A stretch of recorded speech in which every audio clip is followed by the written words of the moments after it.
He hooked up with a stranger on a whim, but he never expected that after one wild night, the man discovered he was pregnant. In just a single night, the man started getting morning sickness, and even more unbelievable, his belly swelled up. He tried taking emergency contraceptive pills, but they had absolutely no effect. Desperate to figure out what was going on, he rushed to the woman's house like a madman, but when they saw the state he was in, the woman's parents didn't panic at all. They expertly pushed some tables together into an operating bed, and got ready to deliver the baby. Oh God! Before the man could even snap out of his terror, he learned something that broke him even more. How is this gonna work? Where's it gonna come out? It's gonna come out the same way it got in.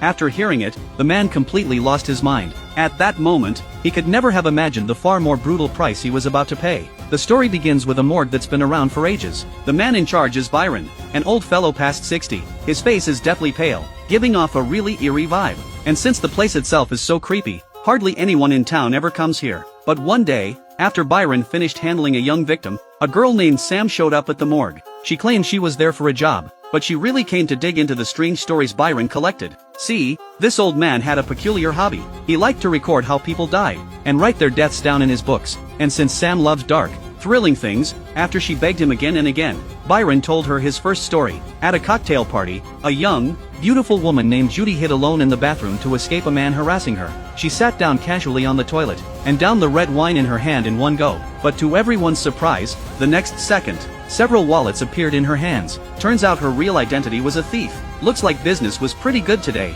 The cash in those wallets made her a fortune. Not only that, Judy also scored an expensive pocket watch. After appraising her haul, she planned to head out and keep working, but then a noise came from a hidden compartment behind the mirror. The moment she heard it, her habits kicked in. No matter what, she had to open it and look. Even though the cabinet was locked, that was no problem for Judy at all. She pulled out a small knife, and went to work on the lock. She managed to pry it open, but she accidentally cut her finger. And while she was tending to the wound, the cabinet door she just opened closed itself. Seeing this, Judy didn't panic at all. Instead, she felt a strange kind of excitement. Years of stealing told her there had to be something valuable inside. So without a thought for the consequences, she yanked hard on the cabinet door. Sure enough, Judy got it open. But what was inside left her stunned.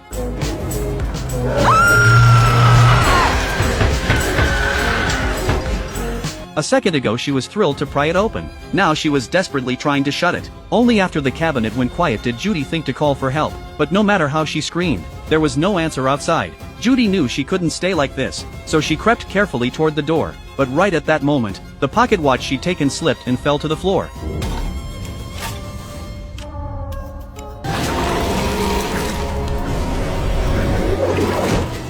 And then, a creature that looked like an octopus burst out, and wrapped tightly around Judy's body. No matter how she struggled, that creature clung to her. With a loud crack, Judy's spine was snapped clean in two. After hearing Byron's story, Sam didn't find it thrilling at all. Byron just smiled calmly, and said that was only an appetizer. The stories that followed would absolutely terrify her. And with that, he began his second story. Nick was a free spirit when it came to love. Put simply, he was a player. Every day on campus, he'd school the younger girls on love. But it was all just to win their trust, and get more girls to come to the parties he threw. In Nick's mind, girls were supposed to be shy, and he had to be the one making the bold moves. But this time, Nick met an exception. Nami's directness left him stunned. Not only did she agree to come to his party that night, she even said she didn't mind getting intimate with him. Hearing this, the guy was practically dancing with joy. So caught up in his excitement, he completely forgot that a lot of male students had gone missing lately. At the party that night, the two of them naturally ended up together. The sparks flew, and things heated up fast. Even though Nami stressed again and again to be safe, Nick played dirty for his own selfish desires. And so, after that one night, Nick noticed a rash breaking out all over his skin. Sensing something was wrong, he rushed to the hospital. But the doctor was shocked when he saw the results, and gave Nick a more thorough examination. This was, without a doubt, the rarest condition the doctor had seen in all his years. After confirming Nick was a man, he was so scared he ran off on the spot. This left Nick completely dumbfounded. He quickly grabbed the test report next to him, and it read, intrauterine pregnancy, no abnormalities. At first Nick thought the doctor had made a mistake, but after just one night, his belly swelled up. Nick finally realized how serious this was, and hurried to call Nami. Once he got her home address, he rushed straight over, but right as he stepped out, his buddies blocked his way. Turns out, ever since he slept with Nami, Nick's ranking had shot up to 67, making him #1 on their team. Everyone was itching to celebrate, even though his body felt awful. Thinking this was his own glory, Nick still accepted the banner, but no one expected that the moment he hung the banner at the highest spot, his body reached its limit. The next second, he spewed out a strange fluid. His friends were all shocked, and Nick took the chance to slip away, racing to Nami's house as fast as he could. But seeing the state Nick was in, Nami's parents didn't panic at all. As if they were long used to this, they pushed the dining table into an operating bed, and got ready to deliver. Nami came out at that moment too. Nick furiously demanded to know what was happening, but Nami calmly said, "I thought you took precautions." See, Nami belonged to a very secretive family. The people in her family had a special power, the ability to make men pregnant. Nami used this power to punish countless players. In an era when women had no standing, she successfully defended their rights. Then, under Nick's despairing gaze, Nami stepped aside and made a phone call. Hey, looks like I'm free after all. Clearly, she'd already lined up her next target. In the end, with agony written on his face, Nick's body exploded. He paid the price for what he'd done, meeting his end in a burst. That was a story. You mean it? Absolutely. This story was a little more interesting. There was punishment, there was suspense, and it even gave you something to reflect on. But Sam still didn't think it was scary enough. What she liked were the truly dark horror stories, and these clearly fell short. So Byron stopped holding back, and launched straight into the third story. This time, the leads were a couple. After a long courtship, David and his partner finally tied the knot. At the wedding, they made their vows to each other. Through sickness and health, they'd stay devoted until death. But not long after the wedding, his wife fell gravely ill. She lost the ability to move, and even speaking became a luxury. At first David cared for her attentively every day, cooking all kinds of delicious meals. He firmly believed she would get better, but as the days dragged on, her condition didn't improve at all, and David's spirit gradually began to crumble. The love that was once until death was now just endless credit card bills he couldn't pay off. Thinking about how young he still was, David didn't want to spend the rest of his life like this, and so, a vicious idea formed in his mind. One day, David just couldn't take it anymore, and called in his wife's attending doctor. He wanted to end this bleak, hopeless life, and the doctor knew exactly what David meant. All these years caring for his wife, David had no hobbies left. He'd lost far too much. He was under 30, but looked 50. He'd been through what most people never face in a lifetime. The doctor pulled out a powerful painkiller. Just have your wife take it, and she'll fall into a deep sleep, never to wake again, and it would leave no evidence behind. Staring at the painkiller in his hand, David fell deep into thought. In the end, he steeled himself and made his choice. He prepared a candlelit dinner, and dressed his wife in beautiful clothes. Even if they had to part, he wanted her to leave looking her best. Maybe out of guilt, he gave his wife one last gift, a little rabbit figurine. It was her favorite Lucky Charm. After all that, David took out the painkiller, and poured it into the food right in front of her. As much as it pained him, to escape this life that was breaking him, David still fed the food to his wife. But the moment she ate it, she suddenly reacted, gripping David's arm tightly, and that one grip brought all the memories rushing back. Overcome with guilt, he immediately held her close, and made her spit out all the medicine.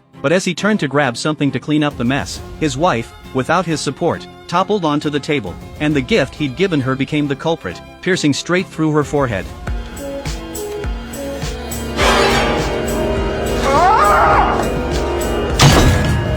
She might have been saved, but with this second injury, no one could turn it back now. Panicked, David called the doctor. Maybe afraid of taking the blame, the doctor actually told him to destroy the body. With no other option, David could only do as he was told. He pulled out the luggage from their wedding, and put his wife inside, but the case was too small, and her legs were still sticking out. By now David had lost all reason. He grabbed a chainsaw, planning to amputate her legs, but the moment he started, the searing pain jolted his wife awake. David instinctively tried to calm her, but in his panic, he accidentally yanked out the rabbit figurine. Now it was truly over. His wife finally died from blood loss, and David's eyes turned bloodshot red, with only one thought left in his mind, to say goodbye to his old life. After all that, David finally closed the suitcase. It was deep in the night, and everything outside was quiet. David dragged the suitcase into the elevator, but right as he got in, a couple appeared outside. Feeling guilty, he naturally wasn't going to let them in. He slammed the close button, and managed to keep the man out. David let out a heavy sigh of relief. He thought everything would go smoothly from here. But then the elevator broke down, and he ended up trapped inside. David refused to just wait for the end, so he tried to pry open the steel doors. After a lot of effort, he finally got them open. But the elevator was stuck between floors, and there was no way out. David cursed in a rage, and right at that moment, he noticed something even more terrifying. A large amount of blood was seeping out of the suitcase. This scared David out of his wits. He instinctively grabbed some clothes to wipe it clean, but the floor only got dirtier. He knew someone would find out sooner or later. so he pinned his hopes on the ceiling, but the moment he stepped on the suitcase, his foot slipped, and he landed flat on his backside. One thing after another finally broke David completely. He tore the ring off his finger, shouting that he wished he'd never gotten married. Maybe his words struck a chord with his wife, because a moment later, crying came from the suitcase in front of him. Then the suitcase opened on its own. David crept forward to look, but before he could open it, the elevator suddenly plunged downward. David thought it had been fixed, but he soon realized something was wrong. The elevator wouldn't stop. It kept running up and down, and a hole appeared in the door. David looked out through the hole, and to his shock, he saw the sweet times he and his wife had shared.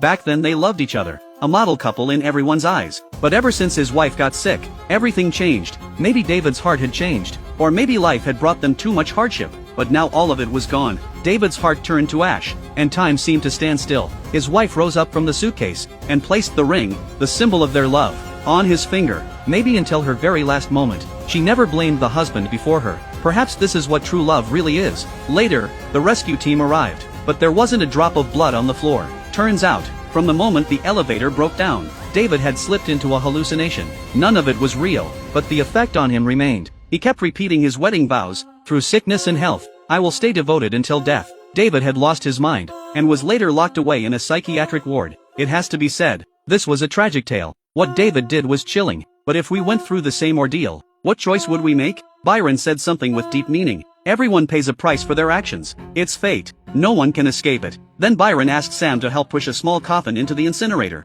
He'd told 3 stories in a row, but still hadn't won Sam's approval. So Sam decided to tell a story of her own, and the lead was none other than herself. Turns out Sam wasn't there for a job at all. She came for the body inside that coffin. Sam said that not long ago, she'd been a babysitter. It was a stormy night. An urgent news bulletin came on the TV. A mental patient called the Tooth Fairy had escaped from the asylum. He was violent by nature, and had already committed a string of crimes, most of the victims being children. Police urged everyone to lock their doors and windows, and to report any suspicious person right away. Sam wasn't scared when she saw it, but since it was just her and the child at home, for safety's sake, she went outside to do a quick patrol. At that point she didn't notice the signs that the glass in the house had been tampered with. After locking all the doors and windows, Sam went to the kitchen, put on some music, and danced away happily. Meanwhile, she turned up the microwave, which seemed to be heating something inside. As the rain outside grew heavier, Sam saw something unbelievable in the living room. A strange man was sitting there, thinking of the killer from the news. Sam instantly had a bad feeling,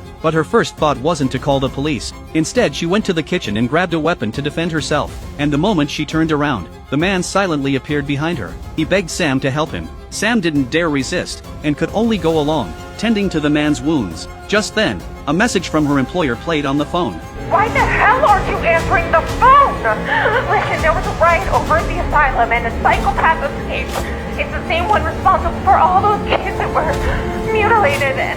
That message instantly put the two of them on edge. Sam struck first, shoving the man's hand into the meat grinder, then grabbed her weapon and smashed it down. But the man was no pushover. One kick sent Sam flying, then a fierce fight broke out between them. Sam was no match for the man at all. She was quickly knocked to the ground, and left unable to fight. But strangely, the man didn't finish her off. Instead he turned and headed upstairs, searching for the little boy named Logan. But the room was already empty. The man let out a furious roar. The sound jolted the weakened Sam awake. Enduring the pain, she chased upstairs. When enemies meet, the brave one wins. The two clashed again in the room in a brutal struggle. Even though Sam gave it everything she had, she was ultimately knocked to the ground by the man. He gripped her throat tightly, demanding to know where the child was. And just as she was about to suffocate, Sam said something. You're not a killer. And those words brought the man back to his senses. He seemed to realize something, and instinctively let go of the weakened Sam. Then he staggered off to the side, but Sam wasn't going to let him off. Catching him off guard, she shoved him straight down the stairs. With a sharp crack, the man snapped his neck as he tumbled. But even so, Sam didn't stop. She hauled over a television nearby, and slammed it down onto the man's head. At that same moment, the child's parents arrived home. But when they saw the man lying on the floor, the father said something no one expected. Sam. It's the babysitter. Logan! Turns out this man was the family's actual babysitter, and Sam was the mental patient who'd escaped the asylum. The serial killer, the Tooth Fairy. The couple then searched the entire house, but couldn't find their son anywhere. Just as they despaired, the microwave next to them beeped. When they opened it and looked, they nearly stopped breathing from the horror.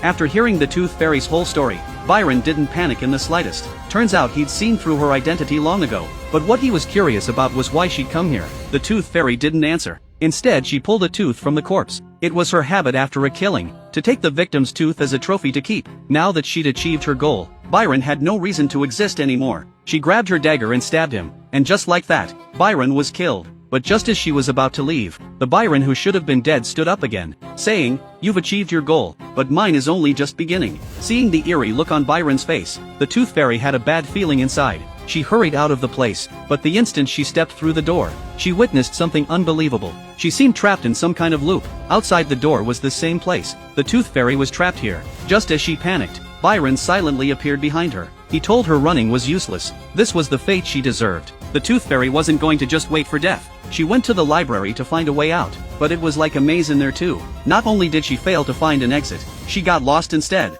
Just as she was at a loss, Byron appeared again, and answered all her questions. Turns out Byron had once been a cruel man too, but when he came here, and became the one in charge, he realized his mistakes. Every deed has its cause and effect. All these years he'd been atoning for his sins, and now it was the Tooth Fairy's turn. Under Byron's control, many books fell from the shelves, each one detailing the crimes she'd committed. As the pages opened, the vengeful spirits of those she'd killed emerged. Using the very same methods, they tore the Tooth Fairy apart. But Byron didn't let her die just like that. He sewed the Tooth Fairy's body back together, making her the morgue's next keeper, trapped here forever. And Byron walked out the door. His mission was over. He was finally free. In the end, Byron slowly faded into the ether. This too was the fate he deserved. At the story's end, the Tooth Fairy told these stories to a little boy. But just as the boy was about to leave, the Tooth Fairy refused to let him go. I better get going.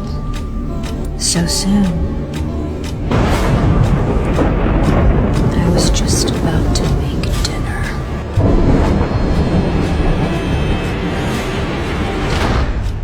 And with that, the movie ends. This morgue collects all sorts of death stories, and every keeper is a great villain. They're trapped here by a mysterious force, and can only be truly freed once they find a successor to take their place. The film never explains what wrong the last little boy committed, but since the Tooth Fairy chose him, he must have done plenty of irreversible things too. Evil begets evil, cause and effect. That's the whole point of this morgue's existence. In the first story, Judy's fate proved that curiosity kills the cat. Greed turned her into the creature's prey. Those blinded by desire will only reap what they sow in the end. The second story, with its absurd premise of male pregnancy, both criticized the selfishness and irresponsibility of players, and mocked, in the most extreme way, the state of women's rights back then. Treat love like a game, ignore other people's feelings, and it'll come back to bite you. The third story is about the struggles of marriage. David's marriage reflects many real-life dilemmas. When love is worn down by illness and pressure, loyalty and betrayal become the biggest challenge. The film doesn't directly condemn David. Instead, it shows us the more complex side of human nature, both cowardly escape,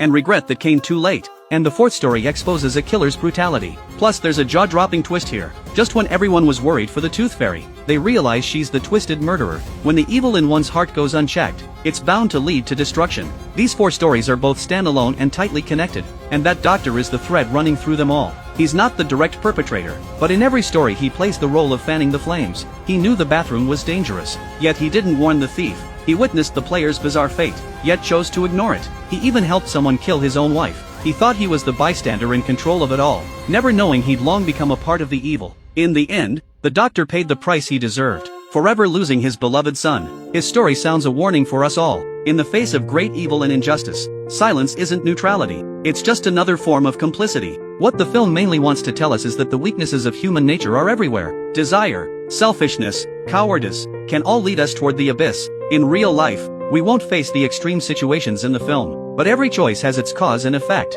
Respecting others, holding to your principles, revering life, that's the best way to break free from your chains. Alright, that's it for today's story. I'm Jack, see you next time.